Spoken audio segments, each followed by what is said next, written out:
അഹമ്മദാബാദ് അപകടത്തിന് മുൻപ് air India Boeing 787 വിമാനത്തിൽ സാങ്കേതിക തകരാറുകൾ ഉണ്ടായിരുന്നതായി US സുരക്ഷാ ഗ്രൂപ്പ് റിപ്പോർട്ട് ചെയ്തു. സർവീസിലെ ആദ്യ നാളുകൾ മുതൽ വിമാനത്തിന് സാങ്കേതിക പ്രശ്നങ്ങളുടെ ഒരു നീണ്ട ചരിത്രമുണ്ടെന്ന കാര്യവും വ്യക്തമാക്കുന്നുണ്ട്.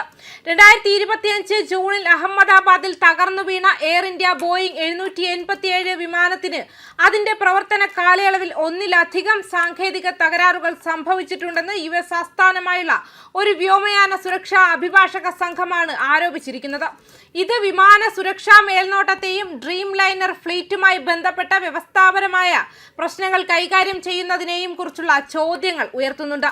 VT-ANB എന്ന പേരിൽ രജിസ്റ്റർ ചെയ്തിരിക്കുന്ന വിമാനത്തിന് എയർ ഇന്ത്യയിൽ സർവീസ് ആരംഭിച്ച ആദ്യ ദിവസം മുതൽ തന്നെ ആവർത്തിച്ചുള്ള സിസ്റ്റം പരാജയങ്ങൾ അനുഭവപ്പെട്ടതായി ഫൗണ്ടേഷൻ ഫോർ ഏവിയേഷൻ സേഫ്റ്റി അവകാശപ്പെട്ടു.